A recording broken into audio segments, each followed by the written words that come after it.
हर खबर पर होगी आपकी पकड़। डाउनलोड कीजिए एबीपी लाइव ऐप। और अब बात राम मंदिर के न्योते और निवेदन की। हर राम भक्त की इच्छा है कि वो 5 अगस्त को अयोध्या में भूमि पूजन को अपनी आंखों से वहां होकर देखे, लेकिन कोरोना की वजह से आप जानते हैं 2 गज की दूरी जरूरी है। यही वजह है कि राम मंदिर ट्रस्ट और साधु संत भी लोगों से यही अपील कर रहे हैं कि घर में रहकर टीवी पर भूमि पूजन देखें। पहली तस्वीर प्रयागराज की है, जहां राम मंदिर निर्माण के लिए संगम से जल और मिट्टी को इकट्ठा किया गया।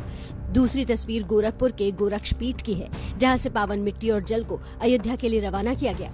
राम मंदिर के लिए देश की सभी पवित्र नदियों और पीठों के मिट्टी और जल को इकट्ठा करने के साथ साथ अब न्योता भी बांटा जा रहा है। प्रयागराज में अखिल भारतीय अखाड़ा परिषद के अध्यक्ष महंत नरेंद्र गिरी को पहला न्योता मिला है। राम मंदिर का निर्माण ऐतिहासिक घटना है और कौन नहीं इस ऐतिहासिक पल का गवाह बनना चाहेगा, लेकिन कोरोना काल की वजह से आयोजकों के हाथ भी बंधे हुए हैं। यही वजह है कि साधु संत भी लोगों से घरों में रहकर भूमि पूजन देखने की अपील कर रहे हैं। मानसिक रूप से आप अयोध्या में रहिए और टीवी में देखिए, क्योंकि कोरोना की महाबीमारी के कारण वहाँ सीमित लोग ही बुलाए जा रहे हैं। मेरा सबसे हाथ जोड़कर निवेदन है, अयोध्या मत आइए। अयोध्या आकर जो खुशी आप प्राप्त करना चाहते हैं, अपने घर में रहकर त्योहार मनाकर वो खुशी व्यक्त करिए। वहीं अयोध्या में भूमि पूजन के लिए जोरदार तैयारी चल रही है। प्रधानमंत्री नरेंद्र मोदी 5 अगस्त को सुबह 11:30 बजे अयोध्या के साकेत विश्वविद्यालय पहुंचेंगे। साकेत विश्वविद्यालय में 3 हेलीपैड बनाने का काम तेजी से चल रहा है।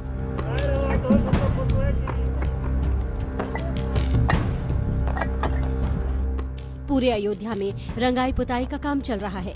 सड़क की साफ सफाई को लेकर डिवाइडरों की रंगाई पुताई का काम भी तेजी पर है। सड़कों पर श्री राम के जीवन से जुड़ी कलाकृतियां उकेरी जा रही हैं। दीवारों पर दोहे लिखे जा रहे हैं। 5 अगस्त को जब भूमि पूजन का आयोजन होगा, उस ऐतिहासिक दिन को महसूस कराने के लिए अयोध्या को दुल्हन की तरह सजाया जा रहा है। मैं जिस जगह मौजूद हूँ, यहाँ से प्रधानमंत्री को नहीं गुजरना है, लेकिन आप देखिए कि सड़कों पर जिस तरीके से सजावट की गई है, ये सजावट अयोध्या वासियों और उन सारे लोगों के लिए जो वीवीआईपीज 5 अगस्त को अयोध्या में भूमि पूजन के साक्षी बनेंगे, उनको अयोध्या की खूबसूरती और भव्यता दिखाने का पूरा इंतजाम अयोध्या में दिखाई दे रहा है। अयोध्या को सजाने के अलावा राज्य की सुरक्षा भी सख्त कर दी गई है।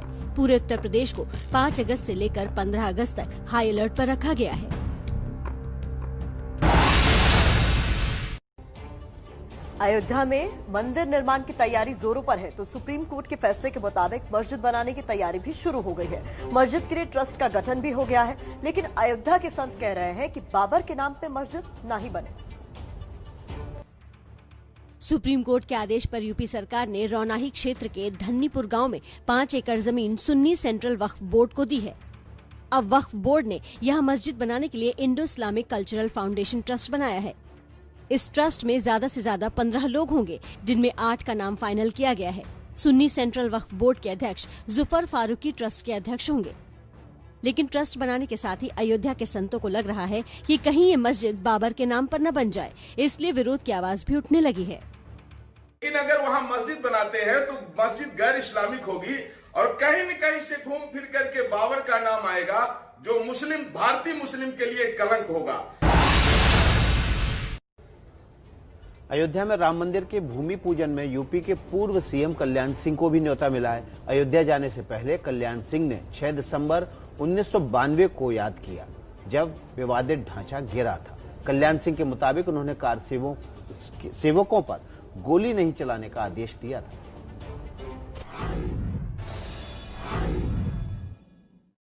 मैंने कार सेवकों पर गोली चलाने का आदेश नहीं दिया था।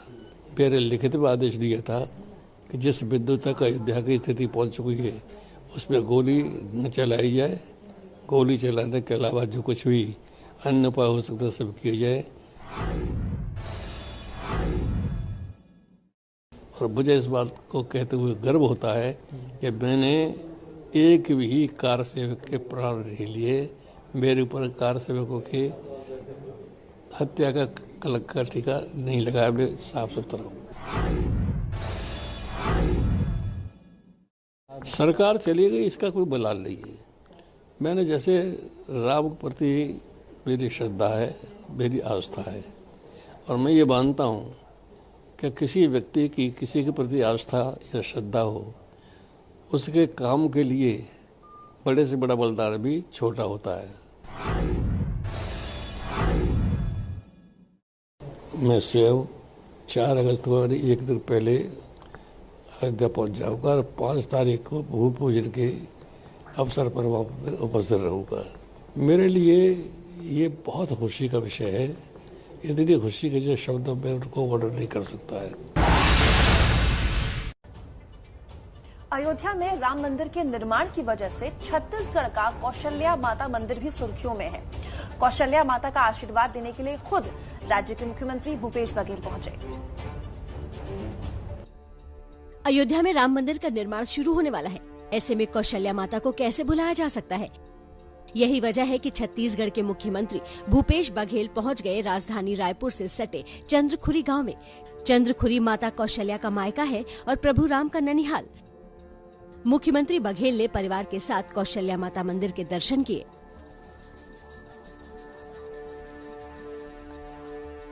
अयोध्या में जहां राम मंदिर 5 अगस्त को बनने वाला है, वहीं कौशल्या माता मंदिर को भी अगस्त में ही और भव्यता देने का काम शुरू होगा। 15 करोड़ की लागत से मंदिर के विस्तार का काम शुरू होने वाला है। ये मेरे लिए प्रसन्नता की बात है कि इसके सौंदर्यीकरण और विस्तार के लिए हम लोगों ने भूमि पूजन किया था और अब उसके टेंडर वगैरह प्रक्रिया पूरी हो चुकी है और अगस्त तीसरे सप्ताह में इसका निर्माण भी शुरू होगा। चंद्रखुरी का ये मंदिर पिछले दिनों राम भक्त फैज खान की वजह से सुर्खियों में आया। फैज खान इसी मंदिर की मिट्टी लेकर पैदल ही 800 किलोमीटर दूर अयोध्या के लिए निकल पड़े हैं। विवादों के बावजूद फैज अपने सफर पर बिना रुके बिना थके चल रहे हैं।